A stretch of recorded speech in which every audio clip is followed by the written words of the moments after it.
नमस्कार जोहार, मैं याचना जायसवाल। आप देख रहे हैं न्यूज झारखंड। चलिए जानते हैं सुबह से लेकर शाम तक की झारखंड की तमाम बड़ी खबरों को।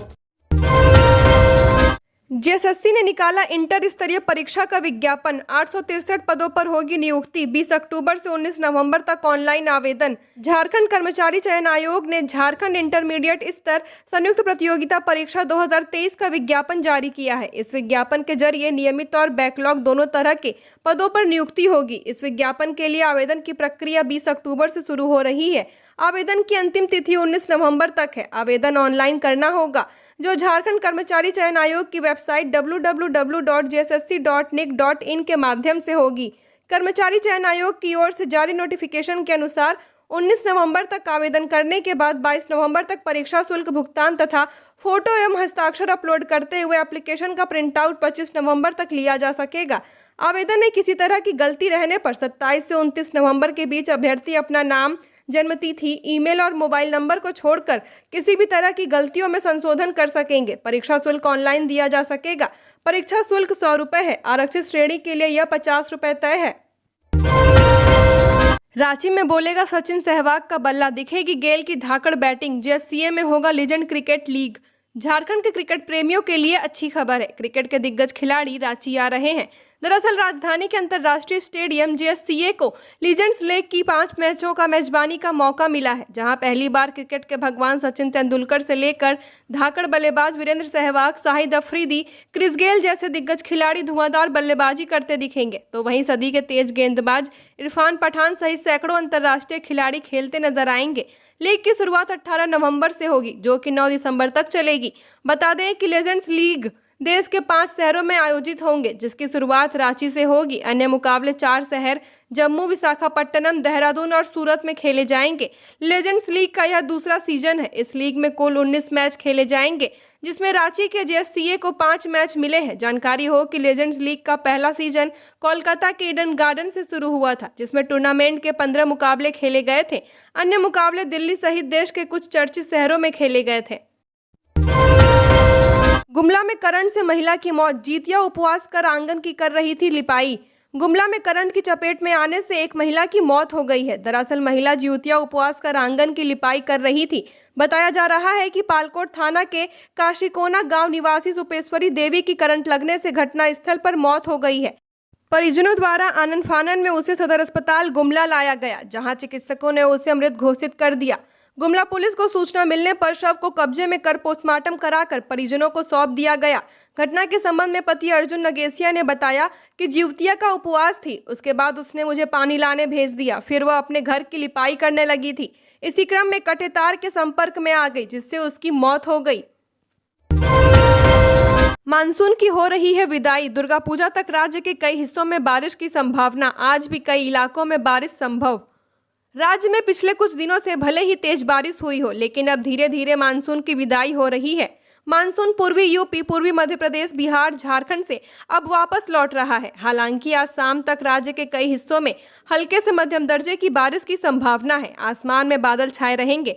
मौसम विभाग ने राज्य के कई हिस्सों में बारिश की संभावना जाहिर की है। राज्य के कई हिस्सों में आसमान में बादल छाए रहने की संभावना है।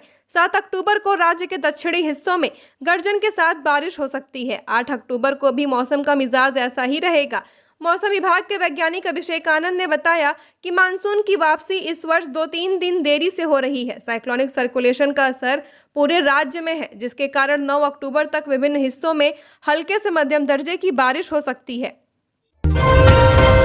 अब झारखंड में भी जातीय जनगणना की उठी मांग। सीएम के बयान से सियासी हलचल तेज। बिहार में जातीय गणना की रिपोर्ट सामने आने के बाद अन्य राज्यों में भी जातिगत गणना कराने की मांग जोर पकड़ सकती है। झारखंड में भी मुख्यमंत्री हेमंत सोरेन ने कहा है कि जिसकी जितनी आबादी उसकी उतनी भागीदारी मिलनी चाहिए। इसलिए झारखंड सरकार ने राज्य में जातीय गणना कराने के लिए केंद्र सरकार को पत्र लिखा है।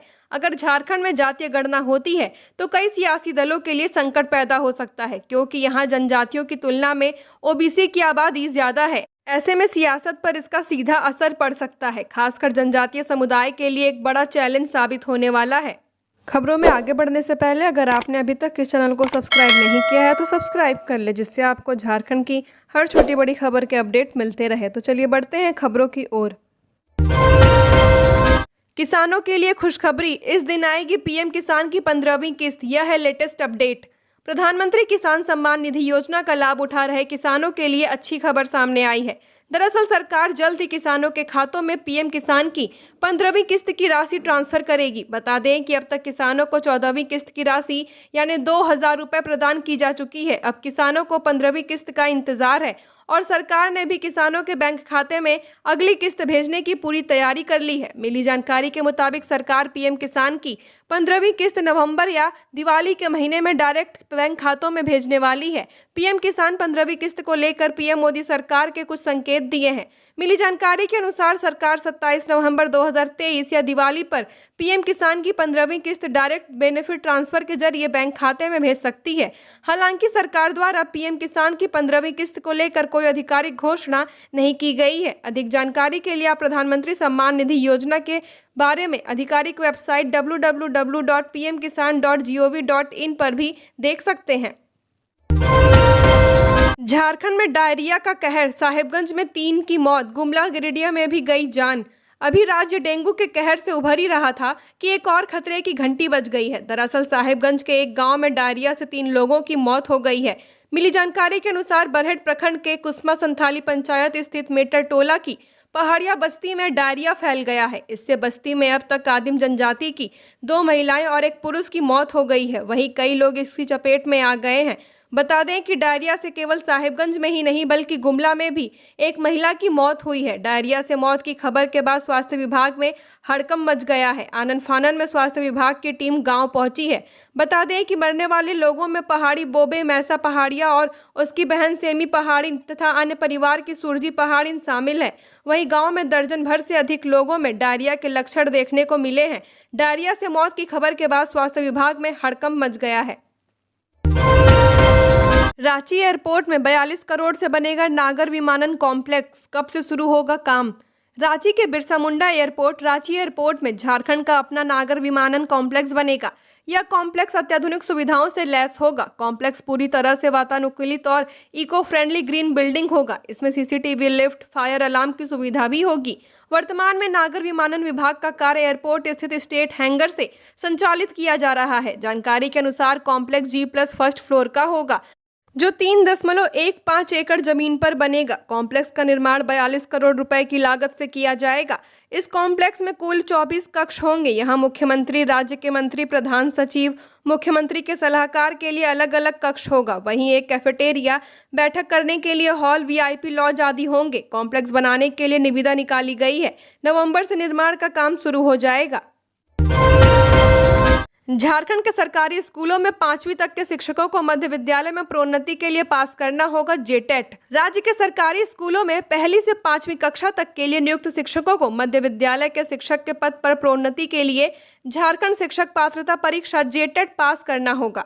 स्कूली शिक्षा एवं साक्षरता विभाग द्वारा शिक्षकों की प्रोन्नति को लेकर विस्तृत दिशा निर्देश जारी किया गया है।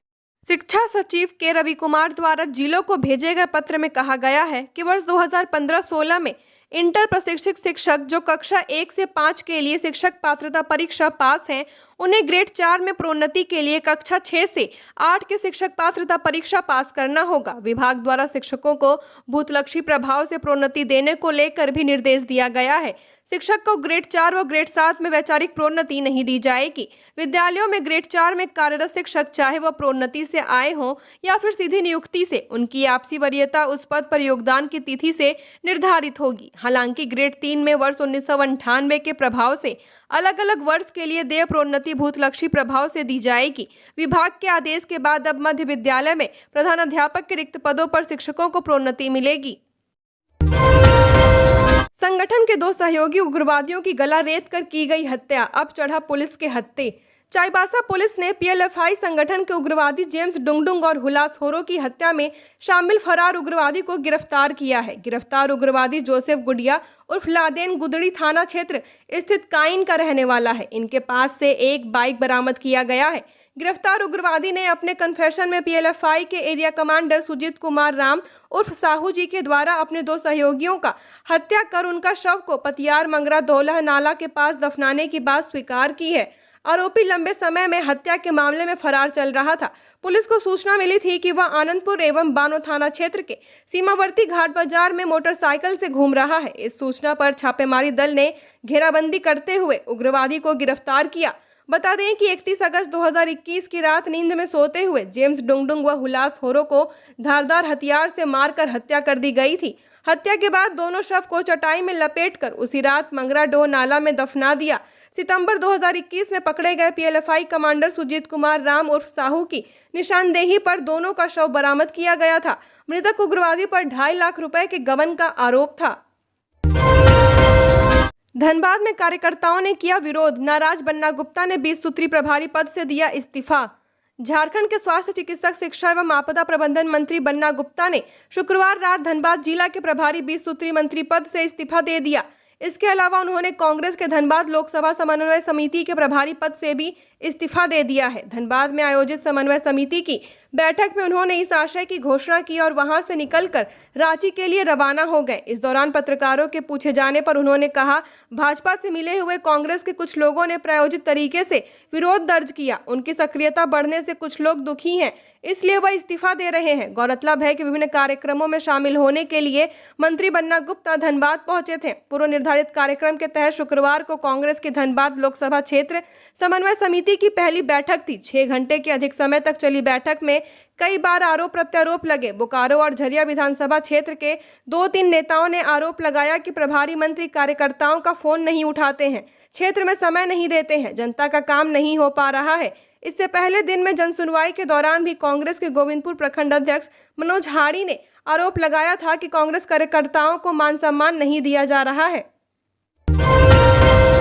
मेडिकल में एडमिशन के नाम पर 55 लाख की ठगी, सातिरों के फोन ऑफ। राजधानी रांची में एक दवा व्यवसायी को उनके बेटा बेटी के मेडिकल में एडमिशन के नाम पर 55 लाख ठग लिए गए हैं। दवा व्यवसायी अरविंद सिंह ने डोरंडा थाना में इसे लेकर शिकायत दर्ज कराई है। प्राथमिकी में उन्होंने अरुणोदय सर्विसेज के प्रोपराइटर मोहन सिंह, अक्षत सिंह व विक्रम महला को आरोपी बनाया है। उन्होंने बताया है कि उनके बच्चों को नीट परीक्षा में कम रैंक आया था, इसलिए वह एडमिशन के लिए परेशान थे।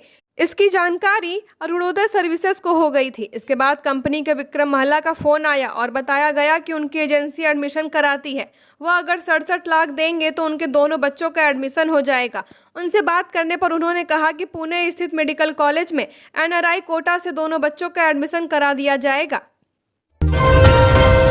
7 IPS विस चुनाव में बने चुनाव पर्यवेक्षक।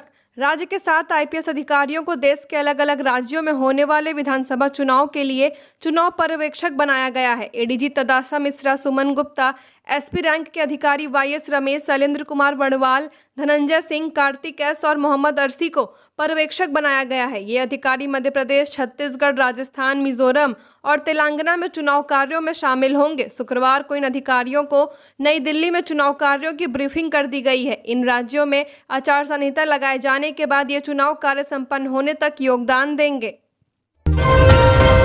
दवा खरीद में गड़बड़ी का सरयू राय ने लगाया आरोप। निर्दलीय विधायक सरयू राय ने राज्य में दवा खरीद में भ्रष्टाचार व अनियमितता का आरोप लगाया है। उन्होंने मामले में विधानसभा अध्यक्ष को पत्र लिखकर विधि सम्मत कार्रवाई की मांग की है। उन्होंने आरोप लगाया है कि 17 मार्च को विधानसभा में अल्पसूचित प्रश्न का स्वास्थ्य मंत्री द्वारा भ्रामक उत्तर दिया गया, जो वस्तुतः गलत है। सरयू राय ने विधानसभा अध्यक्ष रविंद्रनाथ महतो को लिखा है कि इस विषय में उन्होंने कार्यालय पत्रांक द्वारा पूर्व में ध्यान आकृष्ट कराया है। स्वास्थ्य विभाग द्वारा अनियमितता की जांच के लिए 3 सदस्यीय जांच समिति गठित करने का आश्वासन सदन में दिया गया था और कहा गया था कि जांच समिति द्वारा 30 दिनों में जांच पूरी कर ली जाएगी। 16 मार्च को गठित 3 सदस्यीय जांच समिति ने NRHM के अभियान निर्देशक भुवनेश प्रताप सिंह, स्वास्थ्य विभाग के अपर सचिव आलोक त्रिवेदी और जय किशोर प्रसाद नामित थे। उच्च स्तरीय पदाधिकारियों की इस 3 सदस्यीय समिति ने कोई प्रतिवेदन नहीं दिया। बीच में ही स्वास्थ्य विभाग द्वारा इस समिति को भंग कर इसके स्थान पर अपेक्षाकृत कनीय अधिकारियों की समिति का गठन कर दिया। लगभग 6 माह बीत जाने के बाद भी जांच समिति का फलाफल नहीं आया है। इससे पता चलता है कि सदन पटल पर पूछे गए सवालों और दिए गए आश्वासनों के प्रति सरकारी अधिकारी और विभागीय मंत्री कितना लापरवाह हैं। सरकारी अधिकारियों और विभागीय मंत्री का ऐसा आचरण सदन की अवमानना है। गिरिडीह में अवैध कोयला लदा पिकअप वैन जब्त, धंधेबाज फरार।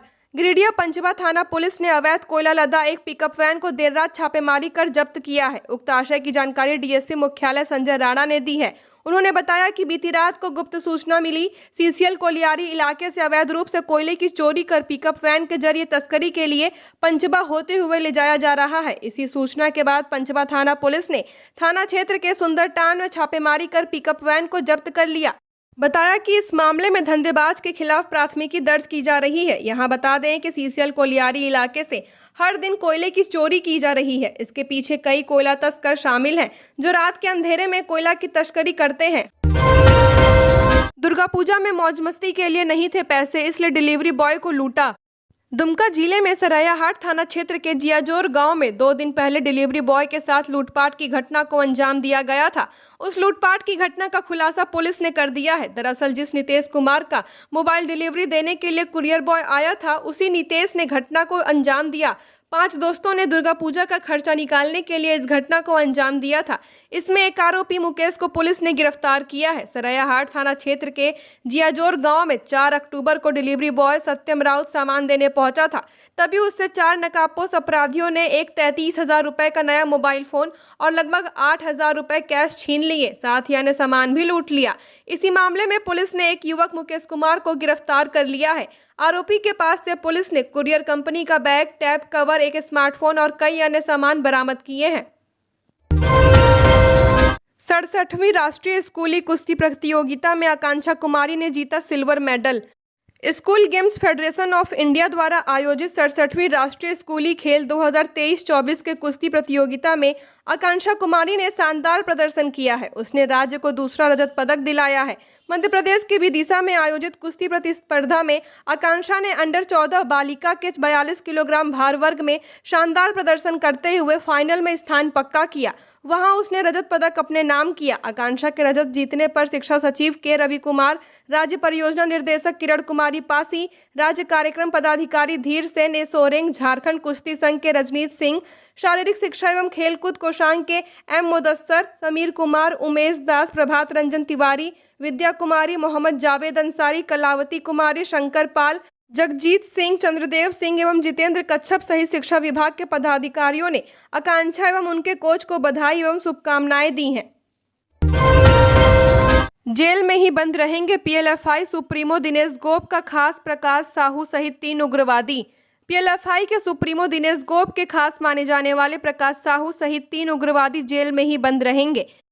तीनों के विरुद्ध सीसीए की कार्यवाही की गई है। प्रकाश साहू के अलावा लखन गोप उर्फ जितेंद्र गोप और पॉलुस टोपनो उर्फ अमित पर यह कार्रवाई की गई है। हत्या, रंगदारी, पुलिस पार्टी पर हमला, लेवी वसूली के लिए हमला जैसे बड़े आपराधिक मामलों में संलिप्त रहा है। झारखंड अपराध नियंत्रण अधिनियम 2002 की धारा 12(2) के तहत कार्रवाई का प्रस्ताव दिया गया था। सीसीए के प्रस्ताव पर मंजूरी मिलने के बाद उस पर अधिनियम की धारा 12 के तहत कार्रवाई की गई है। प्रकाश साहू संगठन के लिए काम करने एवं क्षेत्र में लॉजिस्टिक सहयोग पहुंचाने, व्यापारियों को डरा धमकाकर लेवी वसूलने, संगठन का प्रचार प्रसार करने, सिम कार्ड उपलब्ध कराने सहित कई गंभीर आरोप हैं। पुलिस को जानकारी मिल रही थी कि कारोबारियों को डरा धमकाकर लेवी वसूली की जा रही है। प्रकाश साहू को 2 मामले में जमानत मिल चुकी है। पुलिस को आशंका है कि दिसंबर तक जेल से बाहर निकल सकता है। हालांकि इन लोगों पर सीसीए की कार्यवाही की जा रही है। इसी क्रम में प्रकाश साहू, लखन गोप उर्फ जितेंद्र गोप और पॉलुस टोपनो का स्पीडी ट्रायल की श्रेणी में डालकर सजा दिलाया जाएगा। झारखंड की और खबरों के लिए बने रहिए हमारे साथ। हमारे चैनल न्यूज़ झारखंड पर चैनल को सब्सक्राइब करें, साथ बेल आइकन को प्रेस करें। नमस्कार।